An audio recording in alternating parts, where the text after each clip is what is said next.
Venezuela versus Guiana. A disputa pelo petróleo pode desencadear outro conflito na vizinhança do Brasil. Surge a possibilidade de um confronto enraizado em antigas questões, impulsionado pela combinação de autoritarismo e ganância. Desafio: responda rapidamente. Qual foi o último conflito ocorrido na América do Sul? Para aqueles com mais experiência, a lembrança pode ir para a Guerra das Malvinas em 1982, entre Argentina e Reino Unido. Entretanto, a resposta estaria equivocada. É mais provável que você não se recorde, mesmo os mais familiarizados com assuntos militares, do conflito praticamente esquecido ocorrido 13 anos depois, a Guerra do Cenepa, um mês de confrontos entre Peru e Equador, marcando o último conflito na região sul-americana. Em 1995, o então presidente peruano, Alberto Fujimori, buscava consolidar sua reeleição. Com as eleições se aproximando, ele precisava angariar rapidamente o apoio da população, inclusive do ponto de vista eleitoral. Utilizou uma estratégia comum para aumentar sua popularidade: reacender um conflito antigo relacionado a disputas de fronteiras com um país vizinho. Assim, de 26 de janeiro a 28 de fevereiro daquele ano, os dois países se envolveram em uma guerra não declarada, com tropas se enfrentando na fronteira disputada, na região leste da Cordilheira do Condor. Cenepa é o nome do rio que deveria ser o divisor de águas, de acordo com os equatorianos. Este conflito retomou uma disputa que remonta à primeira metade do século XIX, agravada na década de 40 do século passado, culminando no Protocolo do Rio de Janeiro, onde Brasil, Argentina, Chile e Estados Unidos endossaram um acordo entre os litigantes. Em 1981, a Guerra do Paquixa na mesma região acentuou as tensões, sendo o estopim para o conflito na década seguinte. As operações militares na Guerra do Cenepa ocorreram em território delimitado, em uma área de selva de difícil acesso, apresentando desafios climáticos e logísticos significativos para as movimentações militares. Uma novidade, em parte causada por essas barreiras, foi o inédito confronto aéreo entre caças de duas nações sul-americanas. Em pouco mais de um mês, o conflito foi resolvido por meio do Tratado do Itamaraty, mediado pelo Brasil.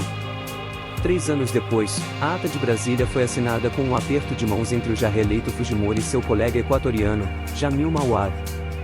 Desde então, embora a América do Sul esteja longe de se apresentar como um continente pacífico, considerando a violência causada por fatores como o narcotráfico, o crime organizado, as crises econômicas, o grande número de pessoas vivendo abaixo da linha da pobreza e a notória desigualdade social, nunca mais ocorreu um enfrentamento militar na região. Entretanto, nunca houve, até o momento, uma ameaça tão iminente de quebra desse tipo de tabu. Daqui a alguns dias, no domingo, 3 de dezembro de 2023, a população da Venezuela irá às urnas por determinação do presidente Nicolás Maduro, para expressar sua posição sobre um conflito originado tão antigo quanto o que causou a Guerra do Cenepa, a posse da chamada Guiana Essequiba ou região do Essequibo, também nome do rio referenciado como divisor de águas do território. Para compreender a raiz da questão, é necessário conhecer um pouco da geografia e da história envolvidas na controvérsia. A subdivisão territorial ao norte da América do Sul é conhecida como Planalto das Guianas. O termo Guiana, pronunciado como ditongo Rui, como no nome Rui, ou Guaiana, em espanhol, origina-se da língua dos aruaques, referindo-se a diversos grupos indígenas amazônicos, significando terra de muitas águas. Durante o período colonial, a região das Guianas foi um território disputado por várias nações, incluindo holandeses, britânicos e franceses, além dos espanhóis e portugueses.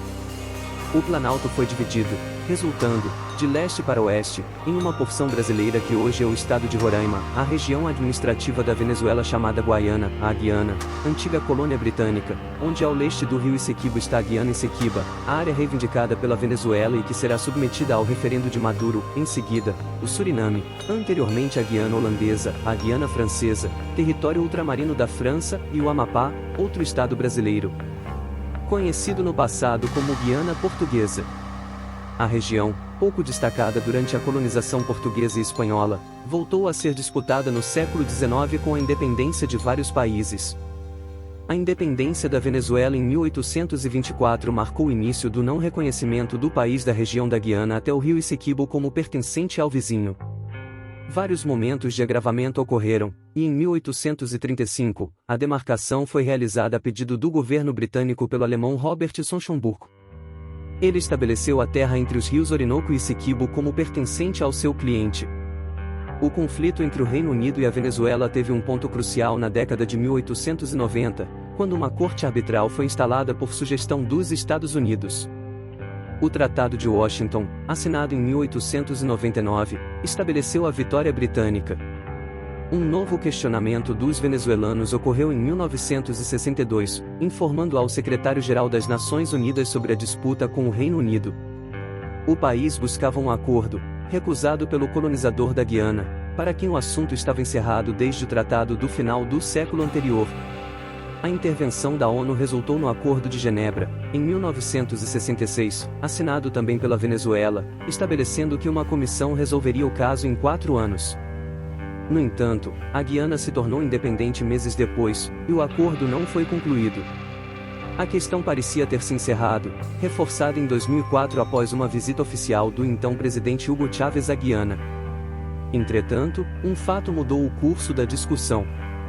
Em 2015, o pequeno país descobriu suas próprias reservas significativas de petróleo em sua costa, conhecido como pré-sal.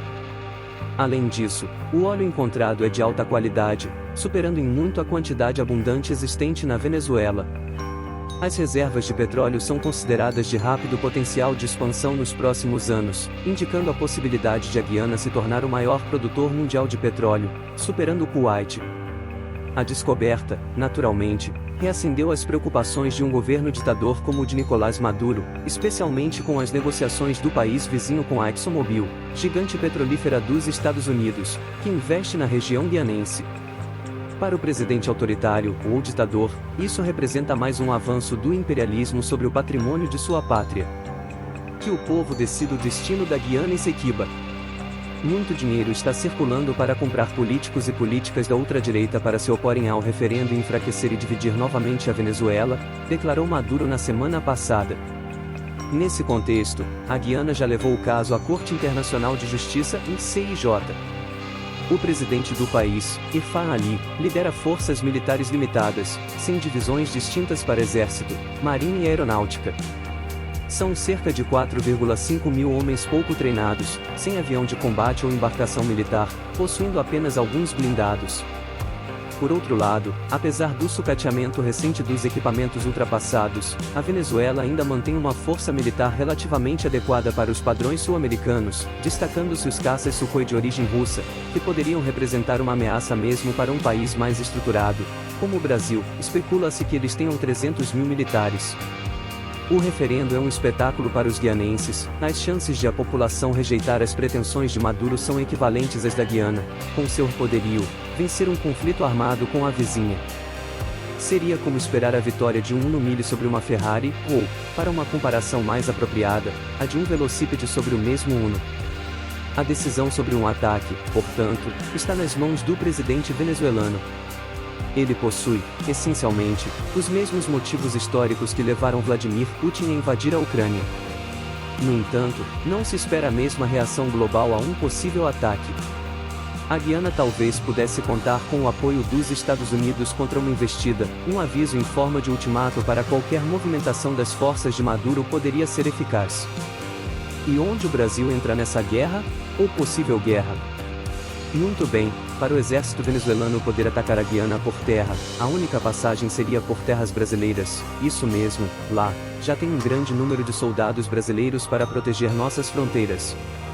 Há um acordo feito na época de Bolsonaro, que o Brasil defenderia qualquer tentativa de invasão à Guiana. Então, se Maduro resolver cruzar as terras do Brasil, a coisa pode ser muito mais séria do que se pode imaginar. Digamos que o atual presidente do Brasil, por ser amigo de Maduro, queira anular os acordos feitos por Bolsonaro e assim permitir que o exército da Venezuela use as terras brasileiras como corredor, para entrar na Guiana. Será que os militares iriam acatar tal decreto? Fica toda essa dúvida, porque isso seria contra tudo aquilo que se aprende no meio militar. Vamos aguardar o desenrolar desse problema, mas temos que estar em oração pelo nosso Brasil e pelo nosso exército. Que Deus nos proteja e nos guarde de tudo o que está por vir.